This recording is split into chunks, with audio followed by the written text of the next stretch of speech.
The Nez Perce ( ɛnɛzˈpɜːrs) are an indigenous people of the Plateau, who live in the Pacific Northwest region of the United States, which is on the Columbia River Plateau.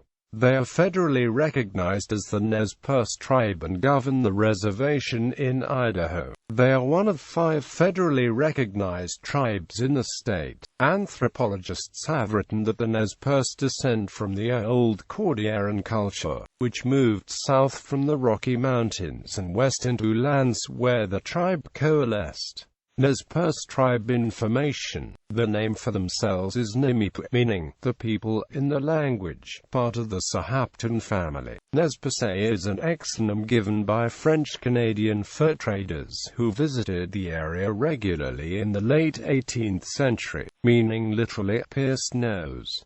Today the Nez Perce identify most often as ʻnɛzˈpɜːrs in Sahaptin. The tribe also uses the term Nez Perce as to the United States government in its official dealings with them and contemporary historians. Older historical ethnological works use the French spelling of Nez Perce with the diacritic. The original French pronunciation is with 3 syllables.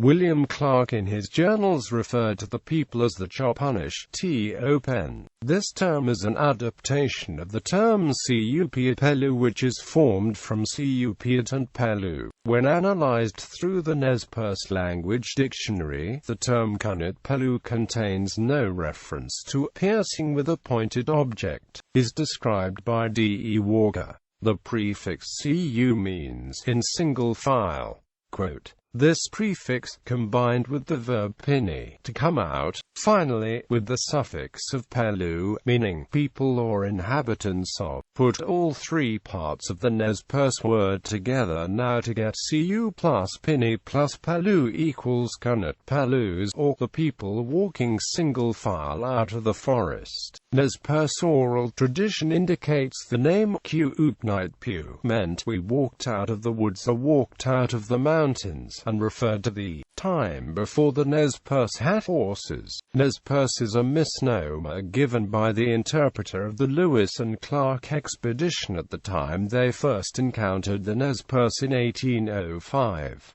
It was a French term meaning pierced nose. This is an inaccurate description of the tribe. They did not practice nose piercing or wearing ornaments.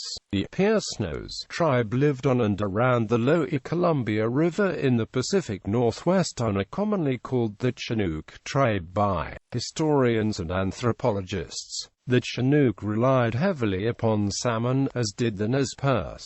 The peoples shared fishing and trading sites, but the Chinook were much more hierarchical in the social arrangements. Language. The Nez Perce language, or ʻnɛzˈpɜːrs, is a Sahaptin language related to the several dialects of Sahaptin. The Sahaptin subfamily is one of the branches of the Plateau-Penutian family, which in turn may be related to a larger Penutian grouping, Aboriginal territory. The Nez Perce territory at the time of Lewis and Clark was approximately 17 million acres and covered parts of present-day Washington, Oregon, Montana, and Idaho, in an area surrounding the Snake, Salmon, and the Clearwater rivers. The tribal area extended from the Bitterroots in the east to the Blue Mountains in the west between latitudes 45 degrees north and 47 degrees north. In 1800, the Nez Perce had more than 100 permanent villages, ranging from 50 to 600 individuals, depending on the season and social grouping. Archaeologists have identified a total of about 300 related sites, including camps and villages, mostly in the Salmon River Canyon. In 1805, the Nez Perce were the largest tribe on the Columbia River Plateau, with a population of about 12,000. By the beginning of the 20th century, the Nez Perce had declined to about 8,500 due to epidemics, conflicts with non-Indians, and other factors. A total of 3,499 Nez Perce were counted in the 2010 census. Like other plateau tribes, the Nez Perce had seasonal villages and camps in order to take advantage of natural resources throughout the year. The migration followed a recurring pattern from permanent winter villages through several temporary camps, nearly always returning to the same locations each year. The Nez Perce traveled far east as the Great Plains of Montana to hunt buffalo and as far west as the West Coast. Before 1957, construction of the Dallas Dam, which flooded this area, Sealy Low Falls was a favored location on the Columbia River for salmon fishing. Culture. Camas or Qa acute Ms has traditionally been an important food and trade item. Camas bulbs were gathered in the region between the Salmon and Clearwater River drainages. The Nez Perce believed in spirits called Wayakans, which would, they thought, offer a link to the invisible world of spiritual power. The Wayakan would protect one from harm and become a personal guardian spirit. To receive a Wayakan, a seeker would go to the mountains alone on a vision quest. This included fasting and meditation over several days. While on the quest, the individual may receive a vision of a spirit which would take the form of a mammal or bird. This vision could appear physically or in a dream or trance. The Wayakan was to bestow the animal's powers on its bearer. For example, a deer might give its bearer swiftness.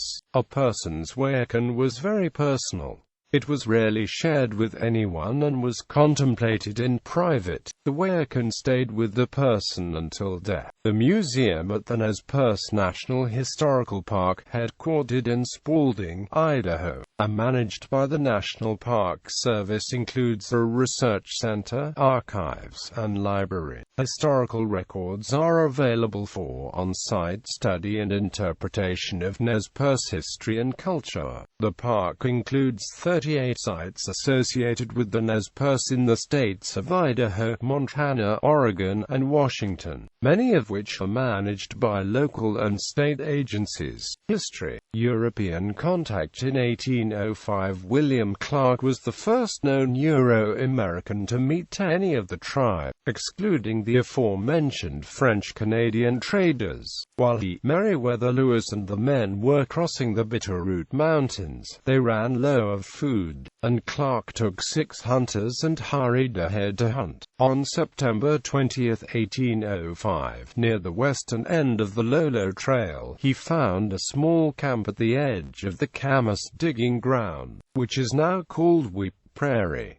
The explorers were favorably impressed by the Nez Perce whom they met, preparing to make the remainder of their journey to the Pacific by boats on rivers. They entrusted the keeping of the horses until they returned to 2 brothers and 1 son of one of the chiefs. One of these Indians was Warlamatinen. He was the father of Chief Lawyer, who by 1877 was a prominent member of the treaty faction of the tribe. The Nez Perce were generally faithful to the trust, and the party recovered the horses without serious difficulty when they returned. Flight of the Nez Perce under pressure from the European Americans. In the late 19th century, the Nez Perce split into 2 groups. One side accepted the coerced relocation to a reservation, and the other refused to give up the fertile land in Idaho and Oregon. Those willing to go to a reservation made a treaty in 1877.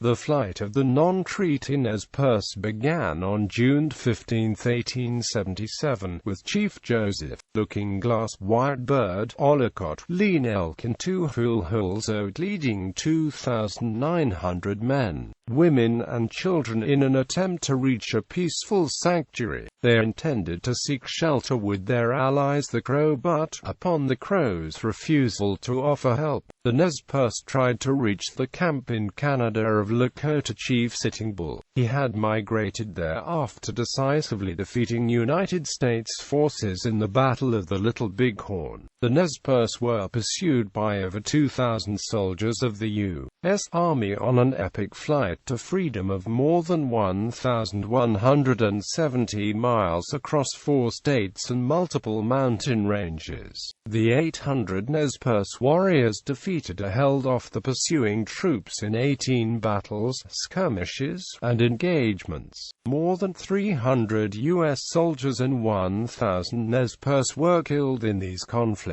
A majority of the surviving Nez Perce were finally forced to surrender on October 5, 1877, after the Battle of the Bear Paw Mountains in Montana, 40 miles from the Canadian border. Chief Joseph surrendered to General Oliver O. Howard of the U.S. Cavalry. During the surrender negotiations, Chief Joseph sent a message usually described as a speech to the U.S. soldiers. It has become renowned as one of the greatest American speeches. "Hear me, my chiefs, I'm tired. My heart is sick and sad. From where the sun now stands I will fight no more forever." The route of the Nez Perce flight is preserved by the Nez Perce National Historic Trail. The annual Cypress Hills Ride in June commemorates the Nez Perce people's attempt to escape to Canada. Nez Perce Horse Breeding Program. In 1994, the Nez Perce Tribe began a breeding program based on crossbreeding the Appaloosa and a Central Asian breed called Əkaalteki to produce what they called the Nez Perce horse. They wanted to restore part of the traditional horse culture, where they had conducted selective breeding of the horses, long considered a marker of wealth and status, and trained the members in a high quality of horsemanship. Social disruption due to reservation life and assimilationist pressures by Americans and the government resulted in the destruction of the horse culture in the 19th century. The 20th century breeding program was financed by the United States Department of Health and Human Services, the Nez Perce Tribe, and a non-profit group called the First Nations Development Institute. It has promoted businesses in Native American country that reflect values and traditions of the peoples. The Nez Perce horse breed is noted for its speed. Fishing. Fishing is an important ceremonial, subsistence, and commercial activity for the Nez Perce tribe. Nez Perce fishers participate in tribal fisheries in the mainstream Columbia River between Bonneville and McNairy dams. The Nez Perce also fish for spring and summer Chinook salmon and steelhead in the Snake River and its tributaries. The Nez Perce tribe runs the Nez Perce Tribal Hatchery on the Clearwater River, as well as several satellite hatchery programs. Nez Perce people historically depended on fish for the food. Chinook salmon were eaten the most, but other species such as lampreys, whitefish, and chisellmouth prior to contact with Europeans. The Nez Perce's traditional hunting and fishing areas spanned from the Cascade Range in the west to the Bitterroot Mountains in the east. Nez Perce Indian Reservation. The current tribal lands consist of a reservation in north-central Idaho at 46.300 degrees north, 116.400 degrees west, 46.300 minus 116.400. Primarily in the Camas Prairie region south of the Clearwater River, in parts of 4 counties. In descending order of surface area, the counties are Nez Perce, Lewis, Idaho, and Clearwater. The total land area is about 1,195 square miles, and the reservation's population at the 2000 census was 17,959.